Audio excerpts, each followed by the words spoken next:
So welcome to today's lecture. The topic is vector spaces and subspaces. This is vector spaces and vector subspaces is again one of the fundamental topics for as far as the machine learning is concerned. For example, you take your demonstrated reduction in principal component analysis. We have a bigger space that we are projecting onto the subspace. This is also if you have interest in computational philosophy or philosophy of data, these are also topics related to AI, but more into that realm. Then there also these subspaces and spaces play a foundational role in shaping up that. So this is a whole narrative of computational thinking. All right. So first we will look at the theoretical definition and the key mathematical properties that these spaces must follow. After that we will develop intuition. All right. Okay. So what is a vector space? Vector space is a mathematical structure, consists of any set of objects for which addition and scalar multiplication is defined. So first of all, vector space is a mathematical structure. Okay. In mathematics also we have structures and objects. Your vectors, matrices, functions, these are all objects of mathematics. And structure is basically where you have certain properties associated with those objects. So vector spaces are a kind of mathematical structure. Objects, a set of objects are in a vector space if they follow certain properties. Those properties are basically addition and scalar multiplication. So we can divide these two properties, addition properties and the scalar multiplication properties. So what you see on the screen are addition properties. Okay. So suppose U, V and W are three vectors in the vector space, the calligraphic V, all right, or the capital V. So capital V is the vector space that is represented vector space, and U, V and W are the objects in that. We are considering, for our case, we are considering they are vectors. They can be other than vectors also, right?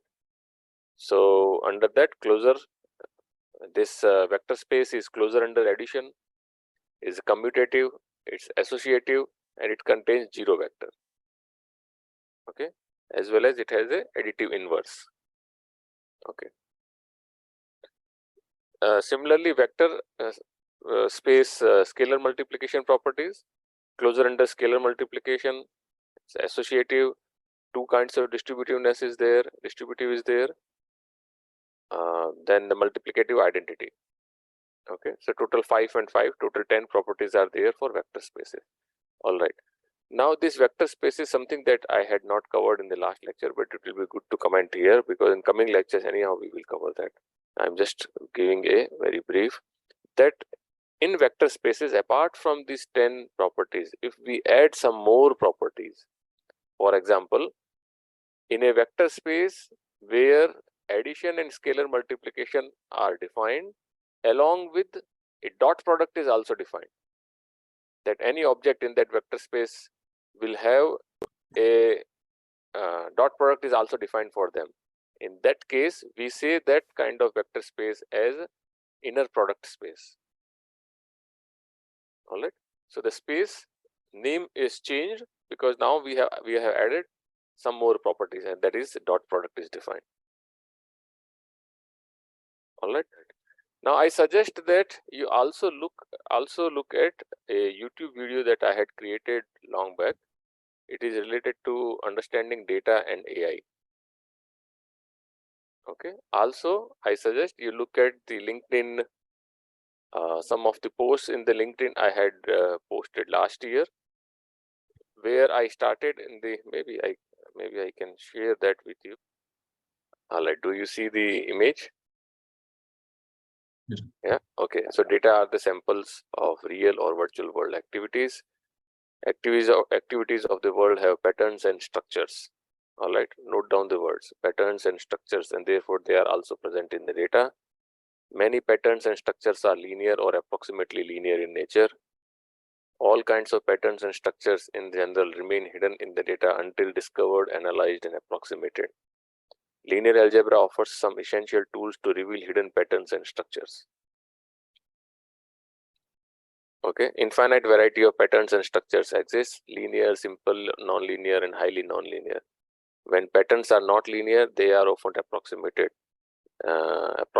linear, and this idea is the heart of calculus. So okay, so what I am talking about, this structure, these are the mathematical structures like your vector spaces, your topological spaces, your Hilbert probability spaces. These are structures. So structures are, you can think of as the some construct, some notion in mathematics which allows to attach certain properties on the objects. Okay, so for example, in vector space we have addition and scalar multiplication. These are the properties that you can add to the objects in that vector space. These are the properties that are valid for that object. So that space is a structure. All right. Okay. So different space you take, different properties will be there. For example, I added a inner product also in the vector space, so it became now inner product vector space, inner product space, basically. All right. A vector spaces define addition and scalar multiplication. Okay. Do you see the slides? Yeah. All right. Okay. Now, vector subspaces are subset of basically original vector spaces. There are three properties that we must look for set of objects to be in a subspace or a space to be called a vector subspace. We should look at three properties, and that is closure under addition, closure under scalar multiplication, and contains zero vector. If these three properties are followed, that space is a vector subspace. All right. We looked at couple of examples. Suppose there is a vector 1, 2, a column vector is there. This vector V is not a vector subspace. Okay, but if I want to convert this into a vector subspace, I can ensure that the three properties that we discussed, closure under addition, closure under scalar multiplication, and zero vector, if they are followed, this will become a vector subspace. And that is possible if I multiply V by alpha, then I remain in the same line. Okay, so this line is basically a one-dimensional vector subspace embedded in a two-dimensional ambient space. Okay, it's embedded in an xy plane. So it's a one-dimensional vector subspace embedded in a two-dimensional ambient space. Okay, we took a case of two-dimensional vector subspace also. So suppose V1 and V2 are two vectors in xy plane embedded in a three-dimensional ambient space xyz. Then if we start creating the linear combinations of V1 and V2, then what basically we are doing is that we are creating a span of this V1 and V2, which will lead us to a vector subspace. So for example, V3 is there, then we have the V4. These are all linear combinations of V1 and V2. And similarly, if we proceed, we get multiple such vectors and we create a vector subspace.